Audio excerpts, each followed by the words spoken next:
Makes sense. Yeah. Okay. The star of the show, Raised by Wolves, not the British comedy television series. The Ridley Scott made HBO Max series instead. Well, let's be technical here. Partially Ridley Scott made. Okay, clear that up. Clear that for me. What do Well, you he mean? only directed the first couple of episodes and then passed it along. So And he didn't write it, Directed. right? he did not write it. Nope. There's a writer. His last name begins with a G.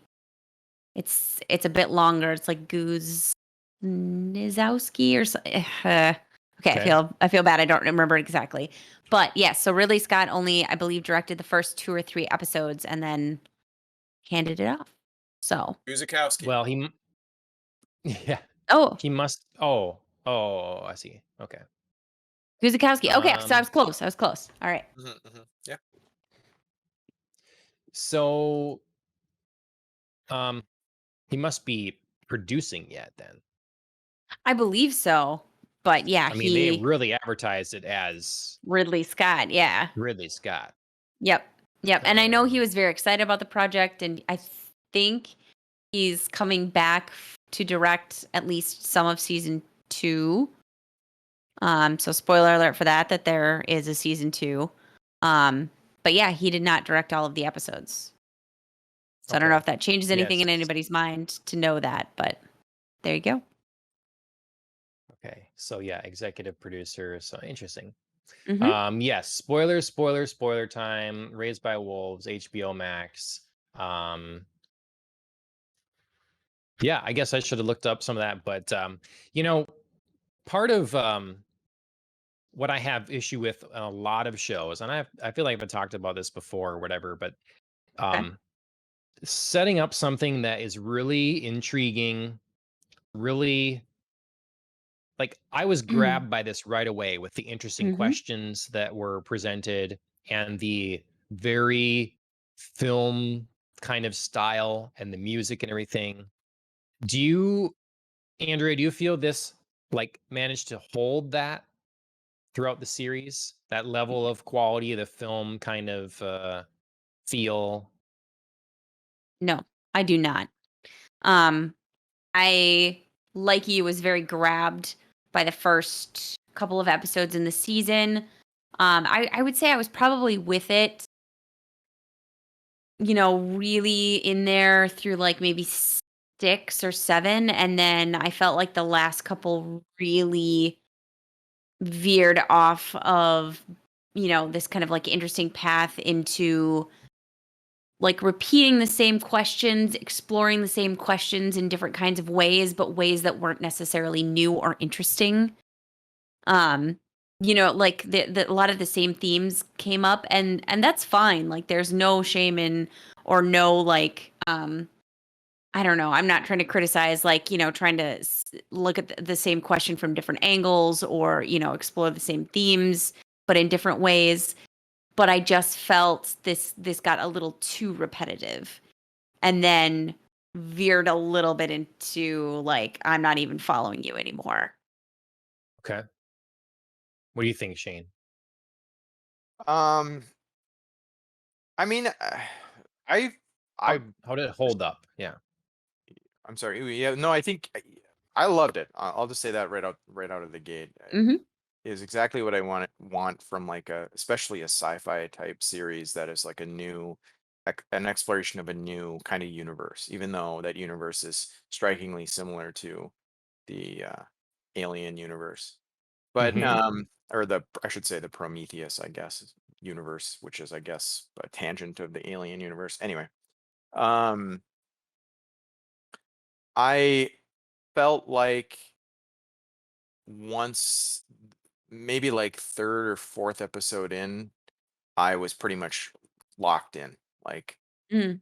I didn't feel like I needed to be sold anymore on any of the plot, and everything that happened I was fully engaged in and was on board wherever they were going to go with it.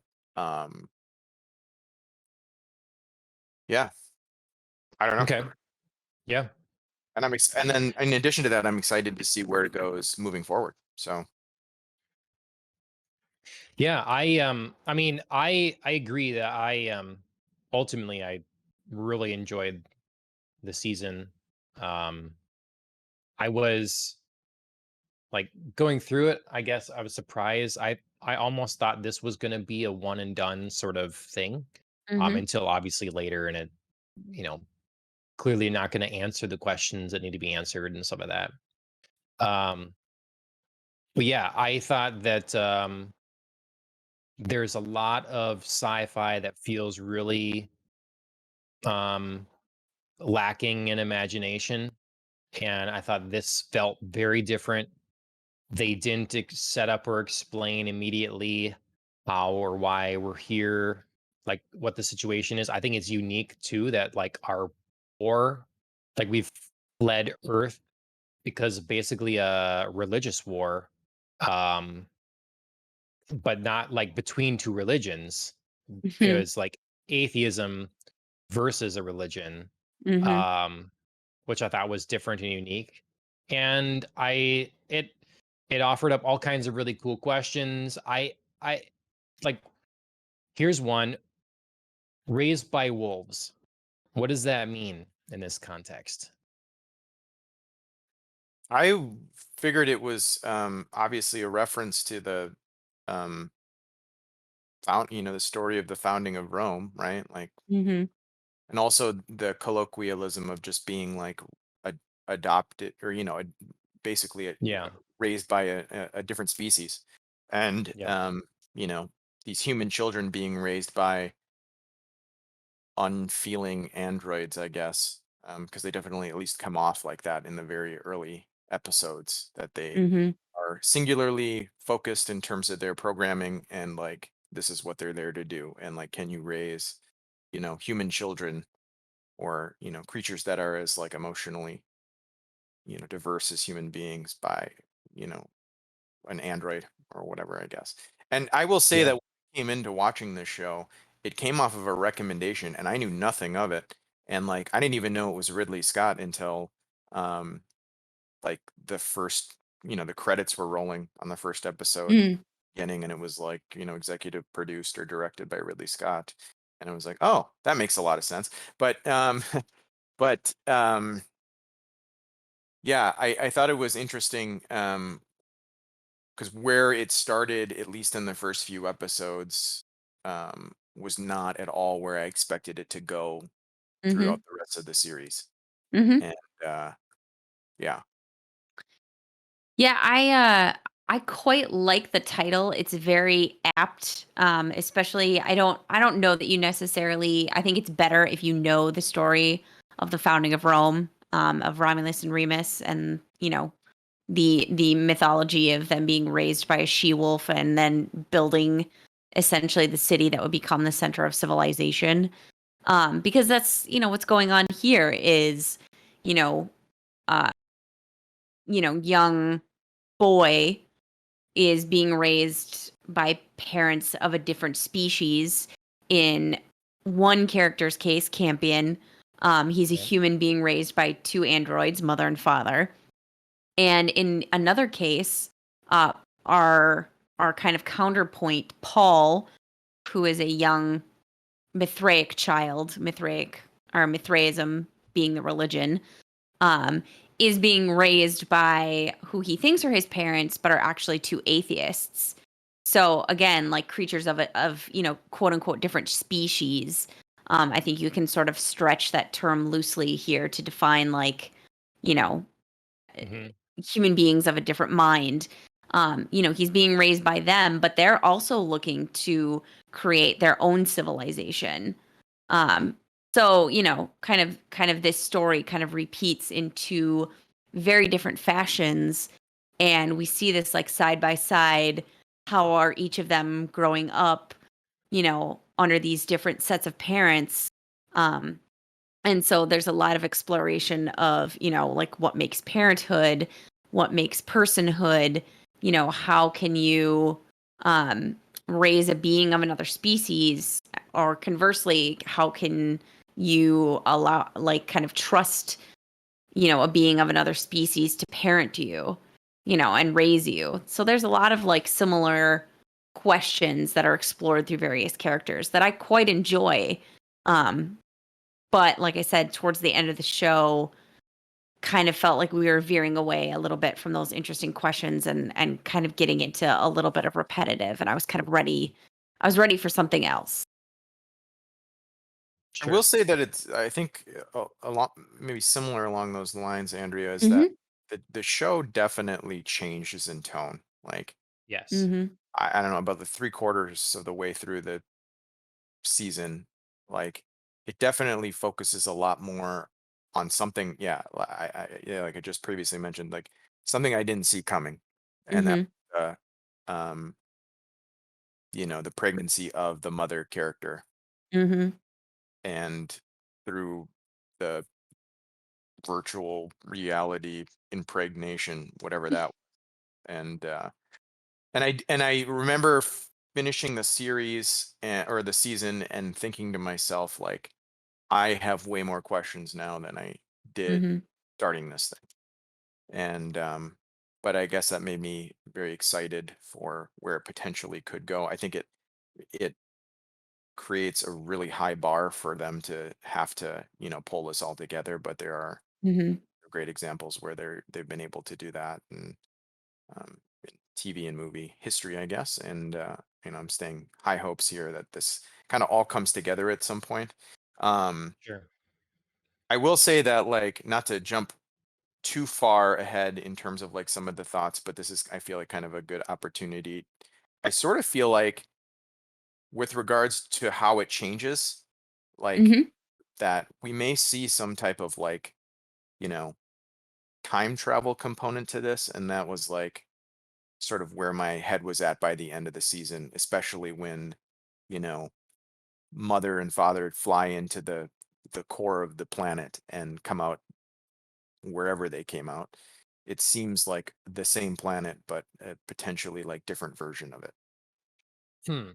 Yeah, I wasn't sure if that was, a temporal shift or merely a physical, like we're in the tropical zone. Sure. We'd That's how I made it read to the it. Yeah. tropical zone. Hmm. I mean, certainly the way that it ends obviously leaves it open to anything, being possible. Um, just like simply them making it out of the core of the planet and reemerging, you know, could be anywhere, anytime, kind of Yeah. open ended. So yeah, so those kinds of things I'm excited for. I'm n- not unexcited, like character wise. Like I really enjoyed getting to know the characters of this show. Honestly, especially mother and father.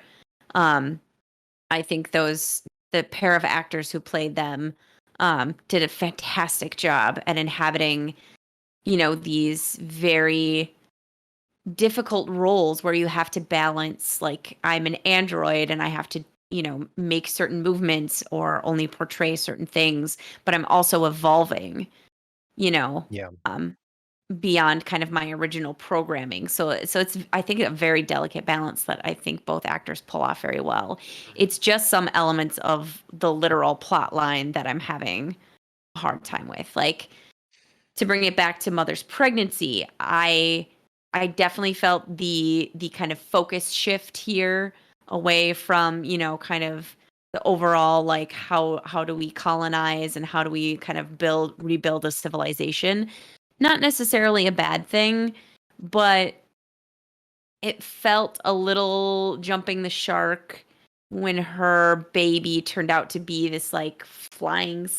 snake thing. Yeah, like, not to get too literal into my metaphor here, but Yeah. yeah. And there's nothing wrong with, like, subverting expectations and not having it come out and just, like, be a baby, or Right. like a human or whatever. But it just felt a little like that. I mean, there's left field, and then there's, like, we're, in the parking lot of the stadium now, so I don't know. Mm-hmm. Yeah. And then it like just flies away. Yeah, and then just leaves. It grows to like 20 times its size, and it's like, cool. See Yeah. ya. Thanks. Yeah. I'm with you on that. I did feel like there was some very strange things that made me feel like, oh, that's it. Like we're not going to get more now. Like what the hell was that? You know, Mhm. and that all kind of all of that, all of those kind of like dumbfounded looks that I imagine I had watching this show kind of all occurred maybe in like that last episode. But Yeah. like yeah, it definitely felt like it changed shows a little bit. Same characters, but just all of a sudden a different thing. And Yeah. but but I will say that there were some things that, or at least I'm kind of hoping, whether they're true or not, they definitely come back to like, and not to not to dwell on the time travel, my time Mhm. travel theory, but like, you know, when they first get to the planet and it's the desert planet and like there's giant like reptilian or draconic sort of like bones for Skeleton. the Yeah. planet, it made me think Yeah. like, okay, these are like evolved versions of the giant snake that we see at the end of the show. Sure. Mhm. Like, and the Campions, like the Campion that reprogrammed Mother is the same Campion that she births later on the planet. And Mhm. we know that for any keen-eyed watchers out there, we know that most likely that at some point, based on there's like some cave paintings in one of the episodes that I think Paul stumbles upon or something. Yeah, But I think so. there's like a particular cave painting where it's like one, like it looks like an arc-like ship flying away from the Kepler planet to what looks like Earth. So Mhm. that means that somebody travels to or has traveled from the planet that the show is set on back to Earth. Mhm. And I'm Mm. wondering if there is some sort of temporal shift where like the young Campion who had Interesting. been poisoned by the tubers or the carbos or whatever, but has yet to show the the effects of it, ends up Mhm. on Earth and is now, as in more of an adult, suffering the consequences of having consumed so much radiation in the form of those carbos early in the show. Mhm. You know, he has something wrong with him, like cancer or something, because he dies very shortly after sending Mother away, right? So Mhm. Right. Hmm. Yeah, I that's an mean, interesting you've theory. increased my yeah, my likelihood of supporting that. There's some connections there. Mhm. Yeah, I was time stuff is always difficult. Like it works well in Rick and Morty because it doesn't matter. You know, like it can always just start over. But when it has to like continue on in a serious way, it's really tough. So like I'm okay with them doing time stuff. It's and I wouldn't put it past them because we have gotten these big jumps like, whoa, okay, that's happening. Okay, that's happening kind of thing. And so I could see it, but I'd be worried about them doing it too. It could be really cool and have a good payoff if it's done right, I guess. Mhm. But or maybe it not even concerns time me. travel, but just like you know, large jumps in time throughout the plot of the series. You know, like Mhm. Hmm. season two starts 5 years from the end of season one. You know, and all the kids are now Sure. aged up. You know, Mhm. Yeah. so Yeah. I was surprised they didn't answer a few more things, especially when they started raising so many questions right in the last couple episodes. Like you say, seeing the cave paintings, being attacked by a person that they were like calling a devolved human. Here's a Yep. Neanderthal skull. All of a sudden, like whole season, you've been largely alone. We have gotten the hints that there's someone else, a shadowy something following people. Maybe this seems like the spirits of the dead, weird stuff. And then all of a sudden we start getting like, yeah, other life. Like we get see the little cards that remind him of tarot cards from back home, Right. and then at the very end, we get another group of people. And to me, that was it was odd that this arc that was coming with all these people and this advanced technology and this other ship coming, that they had no awareness of this other life and happenings on the planet. Mhm. It's always a thing like scan below for life, and activity and heat sources and all this stuff. And to not know that someone Mhm. else had been there, has been there, whatever, Yeah. seemed odd. Now, So I correct. wonder if there's an answer for that at all, or Yeah, I f- correct me if I'm wrong, but wasn't there a point in the plot? I don't remember which episode. I think kind of early on, where maybe one of the flashbacks to Earth, when just before the Mithraic are leaving, um, like they say that there was some signal that was received from the planet, and that's why they're leaving. hmm, Ooh, I that is wouldn't remember yeah, that. that is a detail I do not remember. So that I mean, it's certainly plausible. I'd have to go back and check or rewatch maybe. But I know that mother and father have no idea, which also seems crazy for like two, androids who are kind of programmed to look after, you know, birthing, an entire new race. Like what they're supposed to do is, create this whole new colony and civilization that they wouldn't have had any idea. Because I think it's like episode 7 or 8 that father's like, "Mother, I'm beginning to suspect that there is a dark history on this planet of which we were previously unaware." And it's like, "But you're just beginning to suspect that?" Like, it does stretch incredulity a little bit Mm-hmm. to have them be, like, completely unaware Hmm. And like when mother's flying around, all on her warpath patrols, kind of yeah. thing. Yeah, like you don't, but then all of a sudden, our, you know, disillusioned, gone mad guy, he just stumbles across a camp, you know. So, they never saw fire before, in the distance, like Mhm, I, it doesn't wreck things for me. It just was, they were throwing a lot at us all of a sudden fast, mhm, changing a lot, changing up the world, and it seemed like some of that could have been paced more yeah, throughout the season, that we could have, because the audience was cued in that something else was going on, but what exactly, we could have started queuing in some more characters soon, started that investigation sooner. Like she could have found those tarot cards earlier and had that flashback there of like seeing some ritual with people, and then running into basically the remains of that were in that ritual. mhm, We could have ran into that earlier to like, to start understanding like stuff has happened here before, mhm, and then for that to come to pass, where this thing is like puking out white fluid from its mouth as it's contained in this box, and now mhm, she starts puking out white fluid and then births the snake.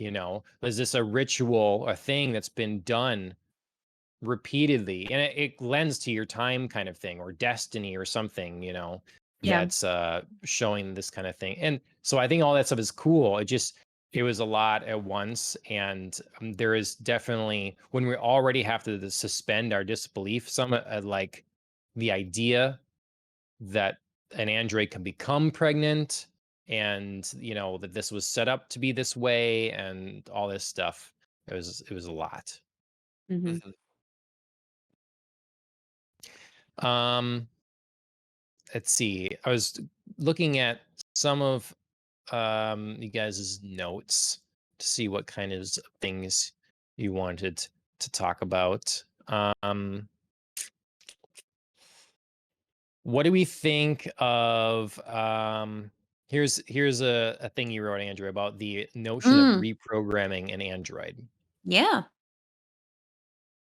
Yeah, I was interested, um, in I mean, firstly, the idea of, kind of older Campion, uh, Earth Campion, whatever, however you kind of want to define him from, our child raised on Kepler. Um, he's the leader of the atheist movement, and he's, mother's creator, she called him, father's creator. And he takes her from the Mithraic.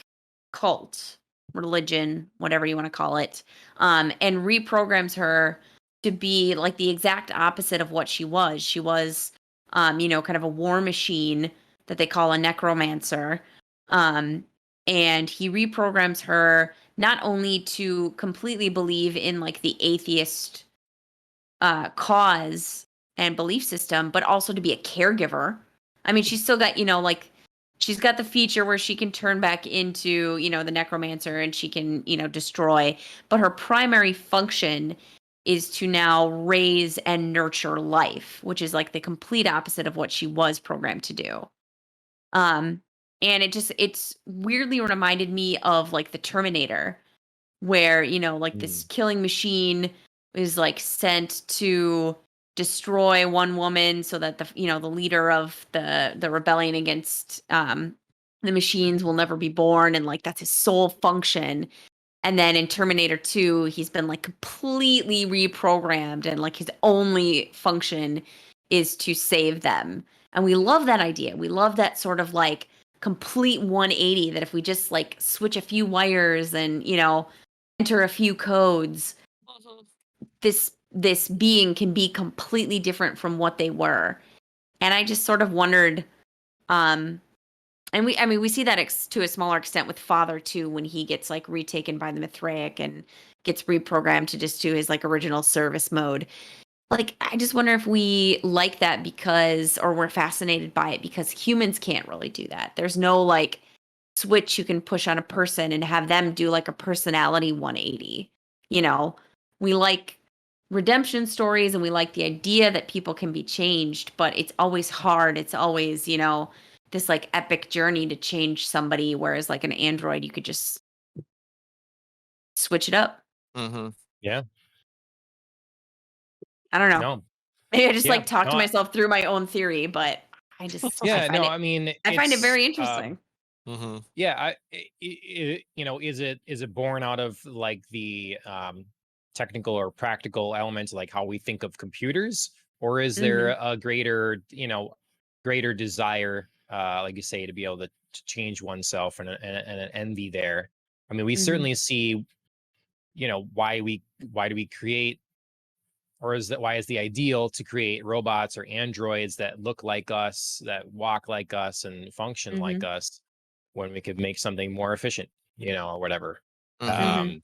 So there's always that kind of question. Obviously, for raising children, I mean, you want that, you get that empathy, that bond from a human face, Yeah. that Mhm. an R2D2 would accomplish less. You gotta, if you're gonna have them do human-like, if their purpose is to serve human-like functions, you have to get them out of the uncanny valley, right? Because otherwise, Mhm. Yep. humans you're using them to train or teach or whatever aren't Mhm. gonna actually listen or are gonna be afraid, So Right. I think that's actually not to change to a whole. You're gonna lose you lost my video. I'm sorry. It's I'm having okay. technical difficulties and I'm just done with it. I just anyways. But no, so I was just thinking with kind of on that subject, like Mhm. taking another sci-fi favorite sci-fi story of mine, Interstellar, and you think about like Oh yeah. the AI or the robots or the androids and that I don't know if they're really androids, but the whatever the robotic monoliths that are assistants in that movie and how they communicate like humans and they're intelligent like humans and they serve lots of purposes and they're not built to look like humans at all. But like as I'm watching that movie, for example, I can't help but feel unsettled when I'm watching like something with Mm, human level intelligence that isn't human. And then Mhm. you look at something like Mother and Father, you know, which very closely resemble humanity and, look and think and operate much like humans do. And it's a lot less disturbing. At least to Mhm. at least enough so that you felt or I felt like I could, connect with these characters, Mhm. and actually, empathize with their plight, I guess. What. Yeah, I mean, it clearly seems to work on like the children too, like the Mithraic children that Mother ends up taking. I mean, they end up falling into like calling them Mother and Father without Yeah. irony, I think, by the end, and they sympathize with them, and they want, um, when they're reprogrammed, they want the old, like, nurturing, empathetic, like, mother and father, the human-like, qualities. They want them back. So, yeah, I mean, yeah, it's very interesting, like, this notion of it's just programming and you can switch it, but it's clearly meaningful. Right. Yeah. Did you ever see the movie? What was it? We covered on this before, Andrea. Was it Mother? Yeah, we did. That that has the mother that does not look like a human. Yep, definitely So just like straight up robot. yeah, Oh, is this yep. the one with what's her name? Yeah. In the boxing movie. Lawrence? Or am I thinking of something different? Sorry, who did you say? Jennifer Lawrence. Oh Oh no, no, that's that's yeah, Darren Aronofsky's like Mother, where she's like Mother Earth, and Yeah. yeah. No, so what's the other? It was a famous actress that did yeah. She's in the boxing movie, in Clint Eastwood's boxing movie. Hilary Swank. Yeah, Was it really? that was her, wasn't it? Or someone looks like just In like her. another movie called Mother. Yeah, I never saw that one. this is called Mother, but maybe it has like maybe it's set up No, like it's I Am Mother. I Am Mother. Mm. Okay, Yep, but it is Hilary Swank. You are correct. Mm-hmm. okay, okay, Yeah, could not think of that, but yes, you are correct. okay. Yeah, there's definitely, I think, something more sinister about like the mother robot in that movie, where we like are more prone to distrust her because she doesn't look human. Right. You know what I mean? We're Yep. more like willing to jump to like sinister motives because she's not human like. Mm-hmm. Yep. What's how about this? I like this follow-up thought you have here as well, Andrew, about the Mm, how an android can hold two contradicting thoughts. yeah. So I just when they're kind of further along in their colonization, and father's teaching all the children to hunt because he feels he has to make himself more useful. That you've got to start looking out for their survival. Mother and father aren't going to be there, so it's kind of like the independence. We've got to teach them to be independent. um Campion does not want to hunt. He doesn't want to harm another creature because apparently his sense of empathy is so developed that he just like, can't stand the thought of that.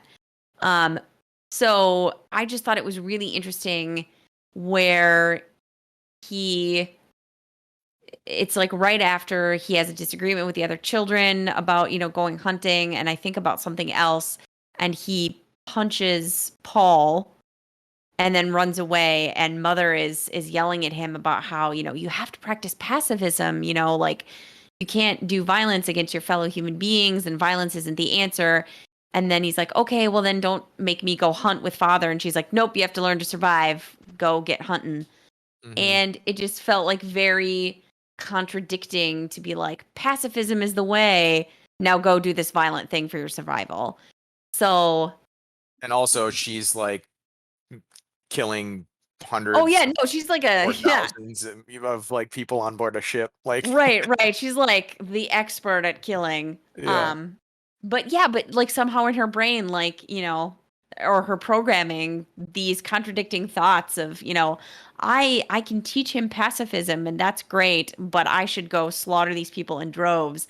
And then also like he should not, commit violence, right, but then like go hunt, which right, is by its very nature violent.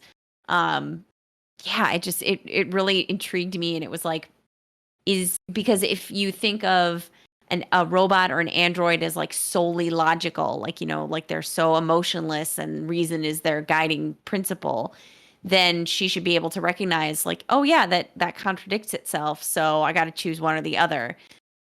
And I just thought like, is her capacity to hold those thoughts because humans hold those thoughts because Right. we always hold like double standards in our brain and think it's perfectly logical. Monkey see, monkey do Yeah. Yep. kind of thing. Or do as I say, not as I do, I guess is. Right, right, exactly. Which is very parent-like of her Right. if Right. that's the case. Not gotten to that stage of parenthood myself, since my daughter cannot, understand words yet. But Hmm. yeah, it was very interesting to me because, we think of androids as like more rational creatures. Yeah. Well, that seems like a very, mama or papa bear type mentality, right? Like, Mhm. obviously, I don't want to teach my kids to be murderers or killers, right? But Mhm. I got to do what's necessary to, Survival. yeah, to protect my kids, sustain their life and livelihood, right? So, Mhm. if that means mass genocide, then I guess that's what it's going to take. I mean, it is the error though of using the word pacifism. Then Mhm. you know, like if you're going to almost like this is a doctrine or this is a core tenet of like what how you live, like that's a mistake. The Yep. teachings can be, um, you know, don't do unjust harm, like don't do violence unto others, when not 100% necessary, kind of thing. Like there can be lessons, and I suppose the idea maybe is that something more nuanced is more difficult for a child to understand. But at the Mhm. same time, I feel like the logical android is more of, well, you got to face reality. You have to face reality here, and this is the situation or whatever. And so therefore, you know, like you say, you must hunt, you just must do this, whatever. And so it seems like they're underestimating the children to have to like try to dumb it down to Mhm. never be violent. Hmm. I don't know. I thought this would be interesting for you, Shane, because I know you've talked before about like the difference between animals and humans and like that distinction, and are they right to teach the children pacifism? That's a tough question. I don't know. In the context of the show, I mean, it is what it is, I think. I don't know. I felt like there was, yeah, obviously there were um, a lot of contradicting, you know, choices made by almost all the characters, right? Like none of them are, or all of them are fallible in their own way, and they all make like contradictory choices. Uh, Mhm. Yeah, I mean, it kind of almost argues like that androids, or at least in the case of mother and father, are certainly as capable, if not more, of raising human children if they're going to act so human as to, Yeah. kind of mimic our sense of, do as I say, not as I do, or, any other number of contradicting beliefs like that, that mhm, here are our ideals for you, but also we recognize reality. So go contradict those ideals when necessary. mhm, And as we see later, towards the end, the whole jealousy elements between Yeah. mother and father.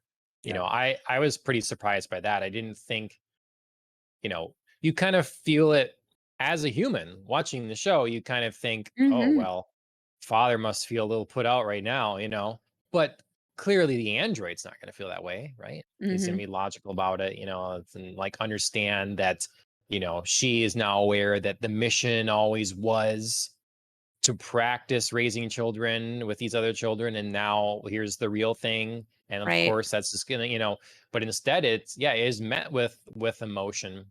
And Hmm. so that's always a tough thing to do, because it's very difficult to explain or to get an audience to the point where we believe and understand that these androids are more than machine. Hmm. They can get emotional somehow, they can change somehow.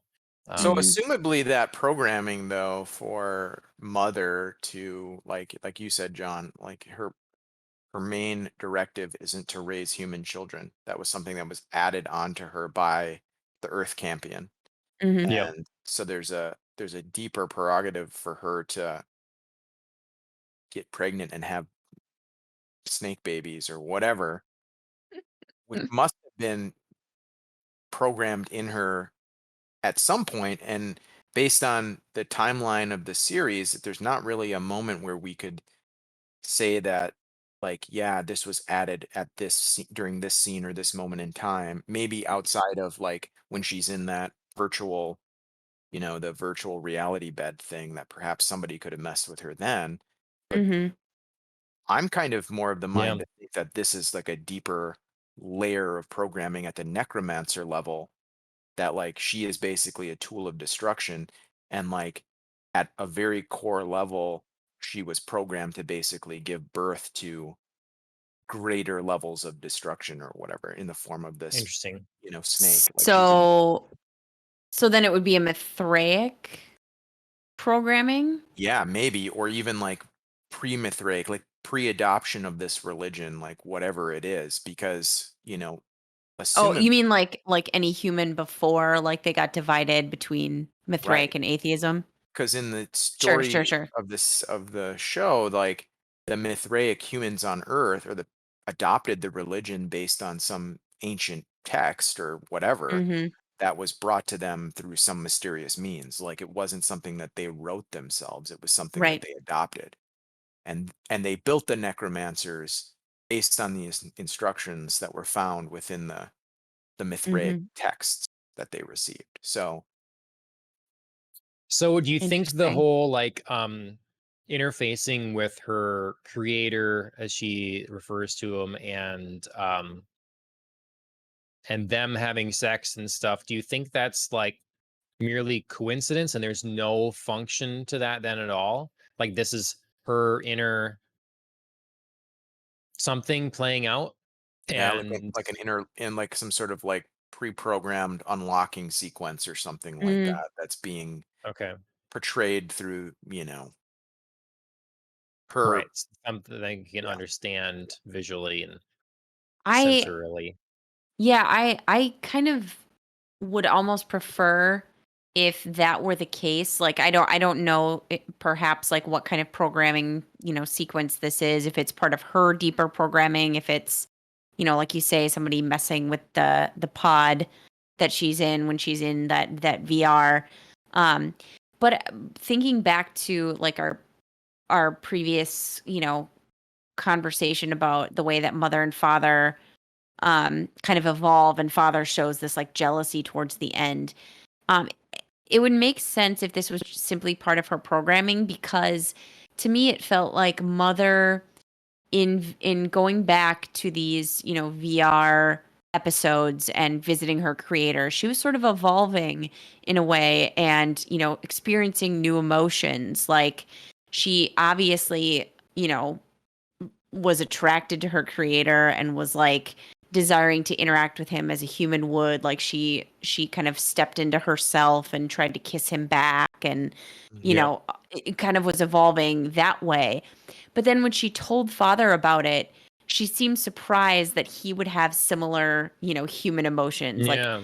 this is just like a thing I'm telling you. You're jealous, like, Mhm. but I haven't even told you like the thing about being pregnant and But my new she did try programming. to hide it. And She he's like, did. so you She made did. it. Well, yes, she Yeah. did, but then she, like I said, she also sort of like was surprised at father's reaction. It's like, but Hmm. you were evolving these new emotions. Why shouldn't father evolve Yeah. these new emotions? So it was very like a little disconnecty for me. So if this was just like kind of a program that's, unfolding in a sequence, that would make more sense to me. Mm. And we don't really know the full backstory of father either, right? Like we've Very got a true. lot No. more fleshed out on mother and where she came from, but maybe father is got just as complex a background too. Yeah, I'd Yeah. be very interested to see it. He was honestly one of my favorite characters. Yeah, and like how was he able to, kind of um, you know, subtly keep his, you know, service when the Mithraic reprogrammed him to be his original That service. was cool. Right? and Mhm. then his finger was still twitching because there was still Yeah. shades of his father programming there. Like, Yeah. there's clearly something deeper that's going on there as well. But Mhm. So, what do you guys think of the religion and soul and stuff? Because that's definitely kept me intrigued. Like, I liked that the show. Um, it didn't. I don't know. It wasn't like forcing anything on me. Like, it really was an exploration and of an attempted atheist kind of upbringing versus a religious one. I thought I love that element of it.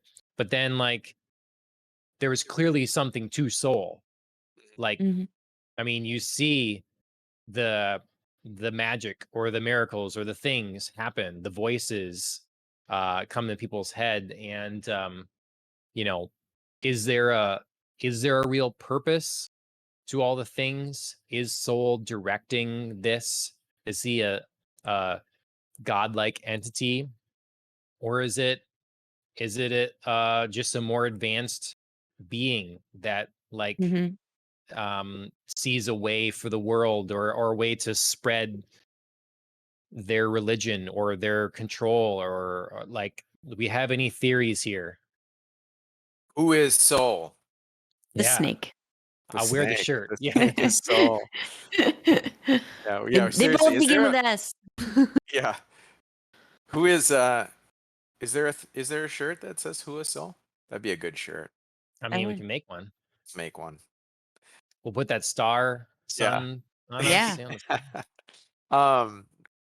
No, I think that's the biggest question that's left over. Mhm. Obviously, there are a lot of questions left over, but the biggest question I think is who is Soul and what is he or she or it trying to accomplish? You know, whose side are they Mhm. really on, or are they just playing everybody? Basically, are they manipulating everybody? Because it does seem like the Soul voice speaks to whoever. I think the only Mhm. we haven't seen the Soul voice speak to are the androids. Mhm. Yep. But otherwise Mithraic, atheist, children, adult, like the voice Mhm. has spoken. So um, Did the voice speak to any women Yeah, in I the was just show? thinking about that, and it's like, not that I know of, Yeah. not that I can think of, nothing clear, because Yeah, I um mean, like we had the female, I mean, obviously not Sue that we saw, but I was thinking about like the female like priest or whatever you'd mhm. call her, Well, there was mm, the little the girl that older jumped into the hole. Um, Callie. yeah, I think there was some wasn't she allusions. like after something? Yeah. Yeah. Maybe. I wasn't sure if that was a voice or if that was something else. Yeah, nothing that I think that they outrightly demonstrated, like from the point of view of the character, they're hearing the voice. So I think you're Sure. right, right Soul is there. sexist because it's always, I mean, like, when you think about it now, like, there's always been a woman really getting the raw end of the deal on a lot of the commands, Mhm. so with Marcus, obviously we have the breakup of a long-standing relationship, Mhm. as Marcus starts to go crazy. Um and then their son eventually hearing Soul's voice and shooting his adopted Mhm. mother. And then the poor girl that was raped by the Mhm. guy in the helmet. Mhm. Yep. Um, Tempest, yeah. yeah, and so you start thinking about these things, like, what is the purpose? Like, if this is a god and a benevolent one, or one worth worshiping, um, what is the design here? Mhm. Are we gonna get that design and understand the meaning and the purpose like that, or are we gonna find out that, I mean, certainly for ages, people have worshiped gods not because they were worthy of worship, other than just like, Mm. you have complete power over my existence, I believe. So therefore, please, please, please take my goat and harvest so I may, not Mhm. die this winter or whatever. So I find a lot of like similarities between this series and the Prometheus and Alien Covenant movies in the sense that like the androids, I guess even Alien, the original Alien too, like the androids as they're presented are basically just like these kind of like, or the AI or whatever are just kind of like these, they're just there to experiment. Like they don't really have um holdups, like ethical holdups with regards to experimenting with life. And like the whole point of it is to create more and more advanced lives, or to put creatures in a situation where like they're going to be challenged by each other and to like see what happens basically. Like maybe there isn't a Mhm. goal. Maybe soul is like an AI. Maybe the soul is like the that black polyhedron that's buried in the, in the desert and is like just controlling things to bring people to this planet to sort of like see what happens, which would be kind of I don't know, it'd be kind of a weird narrative, I guess, to end on is what soul is. It's just all random. But Right. I know that is a common thing in like the Ridley Scott type, like there's not necessarily reason behind why people do the things that they do, but Mhm. they're they're making the choices sort of like based on their demonstrated influences, whether it's through their parents or their teachers or whatever, that like um yeah, I don't know. So I think that like, you know like if we think, I don't want to get away from Raised by Wolves, but if you think about the Mhm. David character in Prometheus, for example, like he is basically doing what he's seen done in his entire existence, which is like the sort of like creation of life. And like his father created him, and he wants to create his own life. So he creates his own life, and Right. I'm kind of getting that same sort of feel from the soul entity, like this sort of like, what's going to happen when we put these elements together, or and not really know the outcome, just kind of go for it. Mhm. Sure. Yeah, it's a tricky thing to then make satisfying for an audience. You got to make Mhm. sure that um, if you build too much that feels like a grand plan or grand scheme or something, and people talk about that. The kids are talking that we're here to witness the birth, that kind of thing. Then yeah, you just have to be, I think, be careful with that. Though I do in general like and find it far more plausible the idea of vengeful, terrible, human-like gods. Mhm. It's something we always like about you know whether it is Roman mythology or Norse or whatever, the Hmm. idea that there are many gods and they quarrel with one another. They're Mhm. fighting all the time. They're cheating on each other. Like it's a debaucherous, terrible, awful thing. And then Mhm. they have rule over, dominion over some important aspect of your life. It seems Mhm. m- it seems way more plausible than a omnipotent being that can do no wrong. I think Mhm. that just like to me just goes beyond the pale of believability. So Yeah. you know, so I do like that kind of idea. Hmm.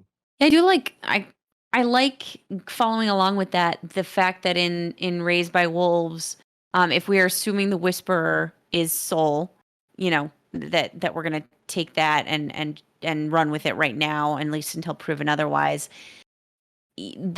This god seems kind of petty. Like he's whispering in different people's ears. I guess I say he, but that's because the characters say he. Could be she, whatever. Could be a they. Um, Soul is like, hey, how about you go after this person? Hey, kid, like, did you know your parents aren't really your parents? Like, Hmm. you know, I don't know. It just like Soul is telling people to do some kind of like wacky things, and he's imparting some random, you know, bits of advice like that seem um like counter to the person's best interests, like when Soul whispers to Marcus that mother shouldn't be killed. Like, really, for the Mithraic, she should be. She's a danger as long as she's alive. No amount of reprogramming is going to do anything. And yet Saul keeps whispering, like, should save her, don't kill her. Yeah. So I don't know. It didn't really seem, like you say, it doesn't seem like the voice of a benevolent God that can do no wrong. It's more like, we'll see what happens if you don't kill her. Or Yeah. yeah. And now that she's had her snake baby, I wonder if the voice would still tell people to spare Not her kill life. her. Yeah. Yeah. No, maybe her purpose is served, or like, wow, that's some crazy shit that just happened there, huh? Yeah. Mhm. Whatever happens to her now, Yeah, right. So, I do think it's interesting that we get one other sort of take on religion in this world where Mother and Sue are having one of their kind of first bonding conversations. And Sue or Mary, however you want to call her. And she says, I can't have children, but now when I took over this body and this face, I gained a son. And, it's like all I ever wanted, and I love him so much. And I can certainly see now why people think, when they've stumbled into such great fortune that they just can't even imagine how lucky they are, that they have to invent a god to thank for it, because how else could this, right. wonderful I thing love could that have come? line. Yeah, I thought that was a really interesting notion about, like, I can't believe my good fortune. It doesn't seem possible that I could have earned it or stumbled into it by pure luck. It must be by design, and therefore I must thank somebody for it. And therefore, I'm going to create somebody. Good or bad, honestly. Right, She right. used the example of good. I mean, when you think about people for most of all of time, like just the idea that everything's shit. It's all terrible. So, and your life feels like you have no control over it. Yeah. So you really do feel like anything that comes your way, good or bad, you do have to thank something else, because your entire existence, you know, for most of mankind, everybody's been a slave. So Mhm. you're a slave, you do what you're told, like you probably die young, your children are born into being a slave, they do what they're told. Like you have no very little autonomy over your life. And so why should anything be any different? Mhm. So when you are blessed with something, or something is particularly terrible, right, isn't that also the responsibility of something else? Mhm. Right. And so I feel like that's another element of it. Not only just like something, where you're just used to not having control of your own existence. Mhm. Mhm. So, kind of tying into tying into the religion thing, I like your comments here, Andrea. Mhm. How many in belief systems go along with what others want to hear, Mm. and how many truly believe? Mhm. So for the show or for anything, it's a good question. Yeah, this show really, like, takes a dive into people who really believe, who seem to really believe, who sort of like get roped into belief systems, the way Marcus does. He obviously starts out as an atheist, but by the end, we are truly convinced that, he's a believer in soul, and, Hmm. he's, all in on this religion. But then, or like Paul is the same, he's pretty in once, Saul proves himself by restoring Mouse. But then, we have people like Tempest, who is like just going along for the ride, just saying what everybody wants to hear, just like, and she gives the same advice to Campion to save his life. She's like, listen, be practical, just go along with it. Like, that's what I did. Hmm. And, it's saving my life. So I don't know. It just made me think a little bit more about, I guess, both sides, like how many people just go along with something because it's practical, because they know it's what others want to hear. Maybe because that's the way that they were raised and they don't really believe it, but they're just like, yeah, my parents or my father figure, mother figure, you know. believes in Yeah, this thing. So and there's a and lot of different that in this show. Go ahead, and Sean. in extension to that, like how many of the supposed true believers, right? Like I see in your comment, you kind of have in parentheses Paul, like would maintain that sort of Mhm. that strong strength of belief, right? That conviction. If they weren't, you know, if they didn't have the eye of their God, if they weren't hearing the voices, or if they weren't being praised by the high authority of the religion as being sort of like prophet like by building my little sandcastles or whatever, Yeah, right. if all of a sudden it turned on him, I think we have an example of that in the show, right? Like in the form of Marcus and Right.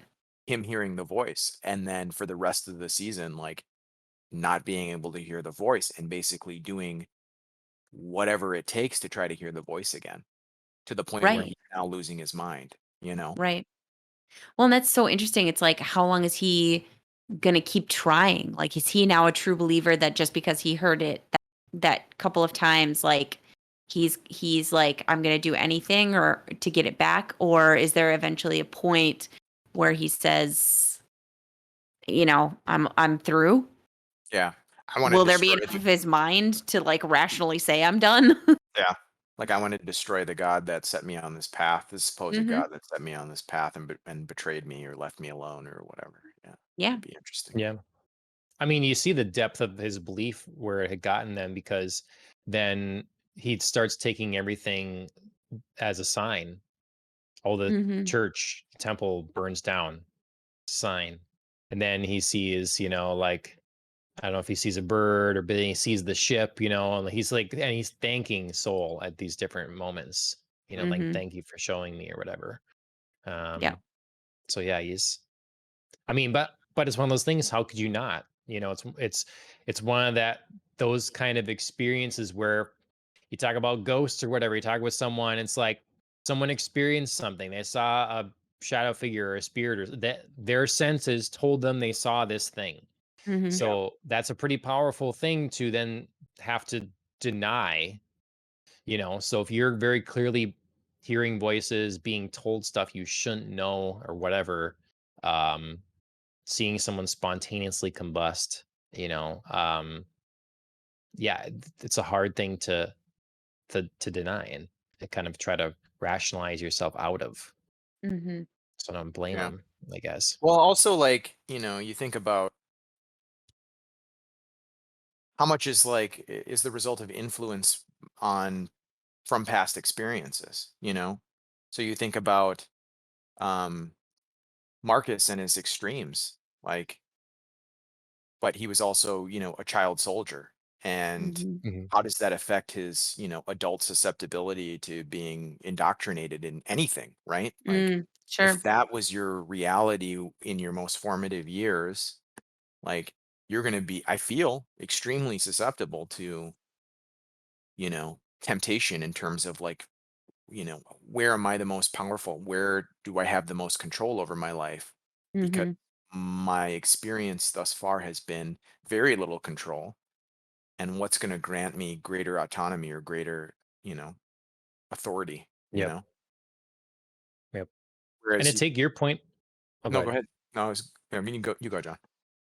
Well, to take your point, Andrea, and like go one, I guess, one step further, Mhm. y- how many people are part of a group or a belief system that don't ever really bother to think about it? Like Mhm. it just is a part of existence. It just is a part of you and everything you've known. So you don't have to like, are those people believers if you Mhm. haven't actually pondered and like Right. decided? And like, I feel like that's a lot. I feel like there's a lot of people and can be applied to probably a lot of things in life where there are some things that are just go unconsidered, Yep. just go unthought of. And then all of a sudden maybe someone like running into a wall abruptly has to think about something that they Mhm. just kind of taken for granted forever. Mhm. um how many people is that in a belief system? Right. Yeah, I mean, clearly, like, some of the children like kind of fall into that category, like Hunter's never obviously had to think about like being part of the Mithraic. Like he clearly is just like, this has been my whole life, like it's part of my identity, I'm the son of a clerk, like I'm important, so therefore, like, you know, he's never had to question like, should I really be a part of this or not, because Yeah. it's everything he knows. And now I think like maybe by the end of the series where he sort of restores father, um you know, like from his factory settings, like, yeah, I don't know how to say which way that goes, but yeah, so now that the fact that he did restore father, kind of maybe is the beginning of some cracks in that foundation. Mm-hmm. But he was very passionate at the end about, again, like feeling that this was their purpose and that I they were there agree. to, But yeah, I'm just saying like maybe this is like the beginning of like some question marks, or like yeah. even the possibility of there like being a question. I Because loved those. oh, I was just gonna say, like, because I just don't know that like Paul's gonna sustain this level of like, fervent belief in Sure. Saul. So could go some interesting places next season. I loved the early stuff where they were dealing with the children and sort of Hmm. that like kind of fight between, well, we do this, we pray, we have this, and then the and mother and father forcing them to not, you Hmm. know. That's kind of an interesting, um I thought they handled it well, and I don't know how it ultimately affected the kids. I think it's kind of one of those things where, you know, when you're told to hate or to not pray for someone because they're gonna be damned or whatever, but you've never met one of those people that you're saying should be damned.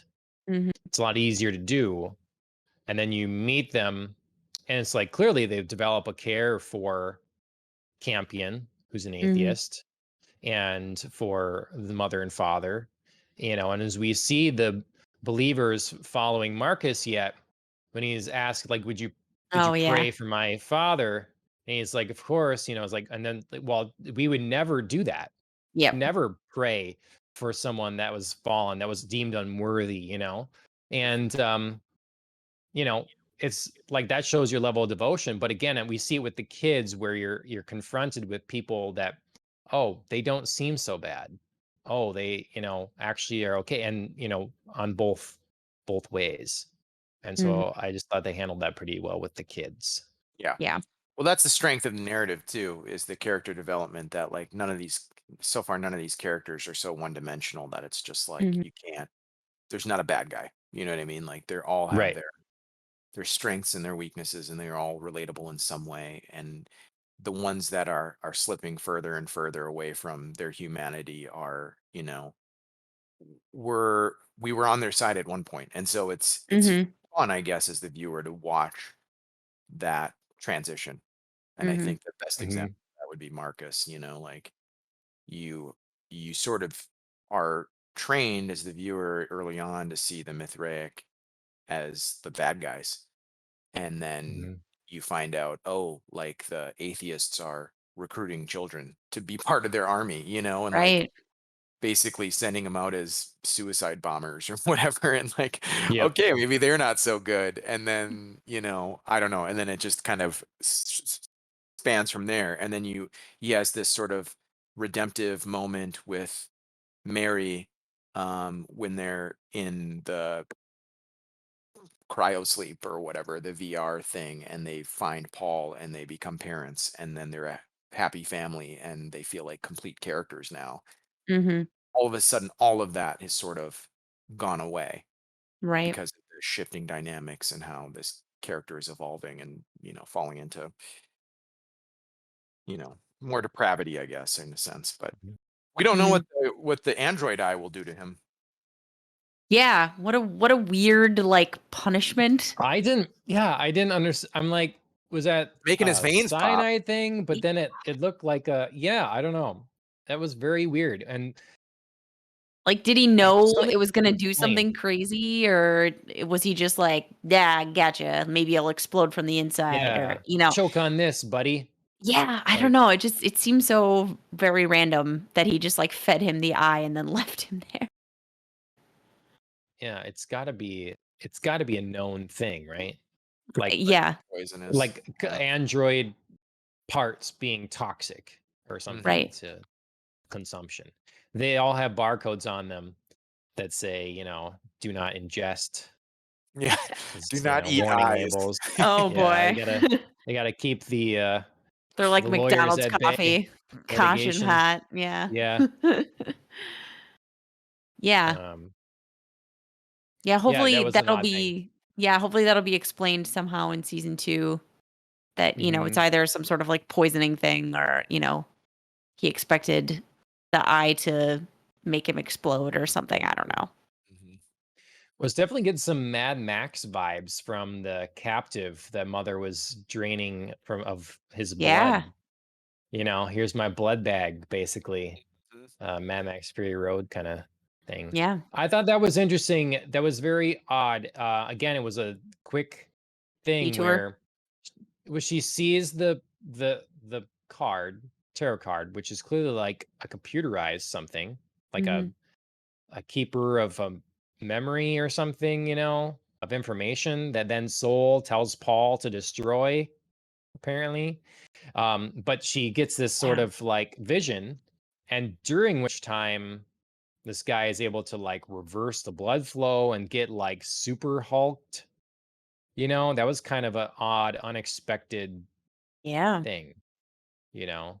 I Mhm. don't, and it didn't really exactly make sense to me, but Because he's pumped up with android blood now. Is that what it was? Because he took I don't back know. I mean, he blood. got his blood back, Yeah. but yeah, I don't know. Or he was like maybe stealing from the fetus, which we still don't Right, know a whole bunch about, like the snake right. thing. And maybe it's like super strong. I don't know. Cause didn't Sue once she like scanned the baby was like, your baby's gonna Gonna be be a like off strong the baby, yeah. charts. Yeah. Hmm. Boy, So was she right. yeah. Just definitely not in the way she thought she was gonna be. Yeah. Yep. Yeah, that was a weird detour. I mean, it was kind of interesting in the fact that like, we were very satisfied, I think, as viewers with like Mother punishing him. There's something very satisfying about like he's finally, being used like the way he used others and like, Yeah. he's slowly gonna die. And then it was a very interesting, like sudden reversal. Um, Possibly just like a showcase for some Tempest action, but still. I don't know if either Is of you noticed this, but the giant snake, when it was not a giant, before it was a giant snake, when it was a baby snake, It's just like a ball. when it was just like it was a baby snake, floating Well, around baby snake or whatever. When she like first had it and it's like coiled oh, around her and oh, stuff. sorry. Sure. So yeah, I didn't know if you meant like when she like looked inside her stomach and was Oh, no, no, like, no. "Look at this ball thing." Okay, Yeah, sure. yeah. They reminded me. Did you see the movie Dreamcatcher? No. oh yeah. Like the Boy, alien. in the theater. That was a long time ago. Yeah, there's like an alien in that movie that is like a lamprey type snake thing that you see at the end of the movie. It's like the villain. I don't know. Anyway, Okay. it's Yeah. the exact same asset that they used for the show that's from that movie. But Stephen Interesting. King. yeah, Stephen exactly. King. So Yeah. I have maybe to this look is that part of up the now. Stephen King universe. Black Tower, Dark Tower, uh whatever. oh man. Sorry. Oh, So now I'm like interested in this. I really like the connection of the skulls in the sand and stuff. And now we Mhm. have this giant snake. I think that's Mm. very interesting. I like that. Kind of hope there's something to that. Would we say Hmm. that our antagonist is Soul? Like you had mentioned, like no one's the bad guy. Is Soul right now our antagonist? I feel like the snake is our antagonist right now. Well, at the very end, I mean, Okay. it feels that way, right? Yeah. But I mean, like going through, I mean, obviously there's a lot of Sure. like man versus nature sort of things. But then, and man versus man. But if, you know, I don't know. We jump If between Soul wasn't characters a lot. whispering. There's yeah, like I don't know, and it always ends badly for those that hear Soul. Like if the first guy, well, first the guy in captive that did the raping ended Mhm. poorly for him. Yep. Then the guy that was the leader of the church, she Ambrose, yeah. started on fire. Marcus, though he has not met his end yet, clearly has been a tortured path, and we're seeing that. And Mhm. so then what becomes then of Paul? I don't know. Like he's so far, Mhm. it's brought nothing but destruction, it seems, or danger. So I don't know. And he Saul, our does antagonist. he does try to shoot his mother. I mean, not his mother, but his mother. Yeah, Not yeah, exactly like a great one of the few adults who could like help take care of all of them. yeah.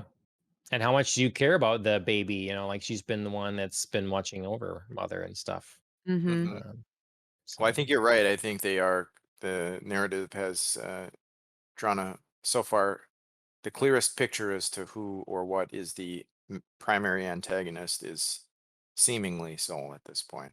mhm. Mhm. You're right. There is nothing beneficial that comes from listening to him or her or it and following its directives. So, He's Right. not like, "Go south for miles, you'll find a yeah. yeah, like, Yeah. it's like so, um, okay. Is there anything else we have stones we left unturned? Yeah. Hmm. Hot issues that, we've not brought to the surface? Did we talk about the white android blood? We didn't. Why white? I I mean, love Pure. this. I get it for the context of this show because they had a sex scene where they basically get covered in white android blood was Yeah, that's very hot. I was gonna Yeah. say the scene What itself. production assistant like was just standing up top pouring gallons of milk or whatever Yeah, syrup Elmer's concoction? glue. Yeah, Just yeah, like, yeah, Yeah, what enjoy was this, it? Yeah. guys. yeah. Yeah, It was it's very suggestive, I will say that. mhm. Um, but yeah, other than that, Hmm, like I know that the blood of the androids and other Ridley Scott properties is white. Yeah, it feels So, like yeah. Alien sort of harsh. set the tone Hmm. in being like, this is Well, what androids, bleed. Hmm. aliens are green, humans are blood or red blood, right? And so androids, therefore, I mean, we don't want it to be purple. Human blood can kind of get purpley. Hmm. We don't want, black doesn't sometimes offer the contrast, or something, or it indicates like Is that more sickness or something like machine that. Yeah, Machine. oil, oil? Yeah. um Yeah, there's not like so I mean, great you're running color out of, options. our Android blood will be pink. It could be a selling point to a certain company's androids, Yeah. pink Could sell it color. to kids in jars. Android blood. Yeah. Pink android blood. Now I'm just getting some like horrible like Pepto-Bismol like imagery. Oh yeah. See, imagine. So see, we have the picture right up there. Imagine Oh if yeah. that Yeah. scene was Hmm. just in Pepto. Yeah. I'm trying to like visualize it in different colors. I guess yeah.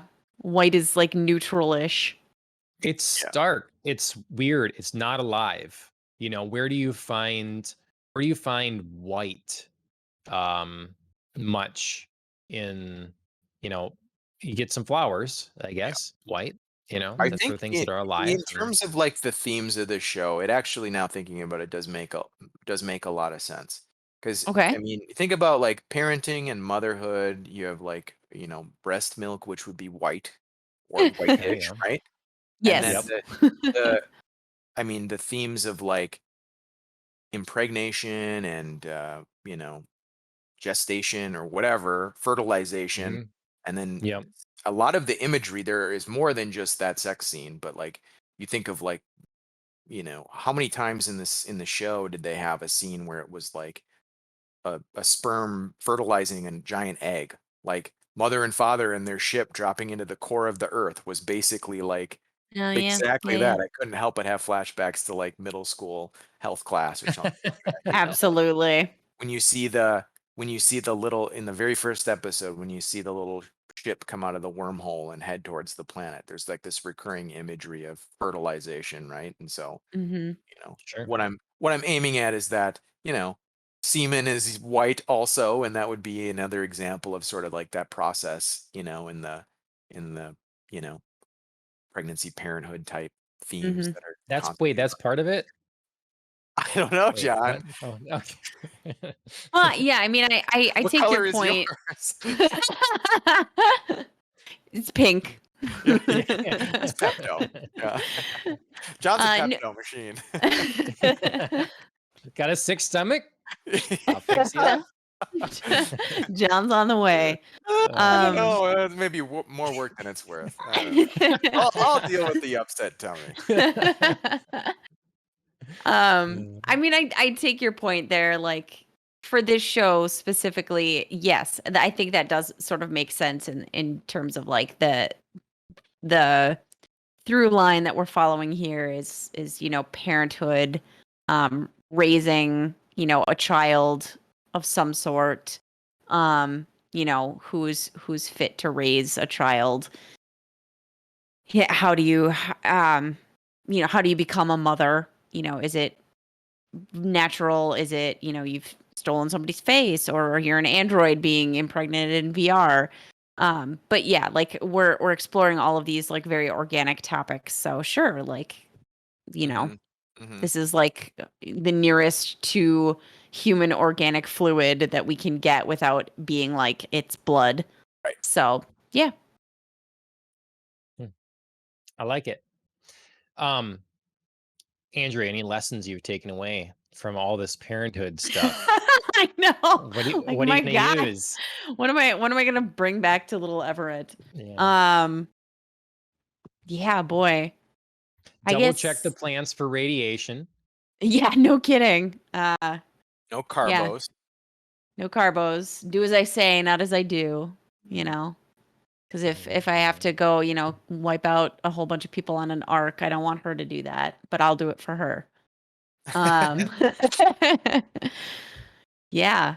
A lot of I just think it's a little sappy, but one of the things that I first thought of, in kind of looking at the show is you never can estimate what makes a good parent. And you can come about it in very different ways. I think obviously mother being an android doesn't make any difference to the fact that she really does seem to care for the children. Campion especially because he's sort of like her own, even if he's not technically, or like Sue slash Mary always wanted to be a parent, came about it obviously also in kind of a terribly unconventional and also terrible way, but that doesn't mean like the love that she has for Paul isn't real.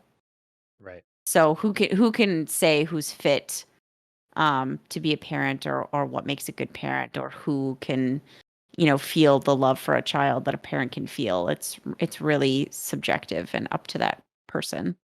Hmm. All right. Well said. Anything else before we close this out? I know I came like kind of down a little bit hard on the latter half of the season. Um but that doesn't mean I'm not interested to see where season 2 goes, and I hope that, we get to redress some of the questions that excited me in the first half of the season, and kind of get back to some of that um you know like very interesting content and character development that I was really drawn into. um and I guess I hope that somehow the snake baby pays off. Yeah. It didn't Yeah. just fly out into space. Right, like No. Yeah. I No. hope that there's something interesting that comes of that, and that's not maybe another kind of like random left field kind of thing. Right. Yeah, I think the strength of this show lies in the character drama. Mm-hmm. And Yeah. obviously, I think the other strength is the interesting science fiction setting, but Mm-hmm. at least for me anyway. Yeah. But yeah, more of that obviously is a good thing, and hopefully, with like the questions that are left unanswered at the end of the first season, leads to much more of that. Different characters interacting with other characters they haven't interacted with, before introduction of new characters, and just more dynamics, I guess, just to see where they go and how they change and develop. But that to me is the most interesting thing about this show is Mm-hmm. nobody seems to be set in Yeah. a particular trope. Mm-hmm. So Yep. I just have to say though I have some issues with suspending my disbelief in certain areas and just kind of the way things started to move at the end. Mm-hmm. Um, I'm excited by the questions that are asked. I am excited by the philosophical nature of some of the questions, particularly early on. I am in love with the visual style of the show. Mm-hmm. I am absolutely in love with the music. I think the music feels unique. Um, Discomforting. I was listening to soundtracks more today by itself, and I just really, really, really dig the music. And I applaud a show that is, to my understanding, completely unique. There's so many things that are regurgitated, or it's the not too distant future, and things just don't take the chance to, like, let's go to a new planet. Let's Mm-hmm. take humanity or aliens or cultures or whatever that feels so far removed, from our own, and do something different. Mm-hmm. And you don't necessarily know where you are to begin with and whatever. And I really appreciate that. We need more of that in particularly sci-fi, but in fantasy and everything. And so I hope the show manages to pace out a nice structure blueprint of these potentially 5 seasons they want to do, and that we get the payoffs necessary. Um, and if so, it's going to be, yeah, I'm looking forward to it. Mm-hmm. So. Same. All right. Well, we have a while to either rewatch it, reanalyze, or consider theories. Sounds like you found Andrea season 2 is looking like it's currently on the schedule for sometime next year. Yeah. Yes. Yep. Sounds like mid 2022.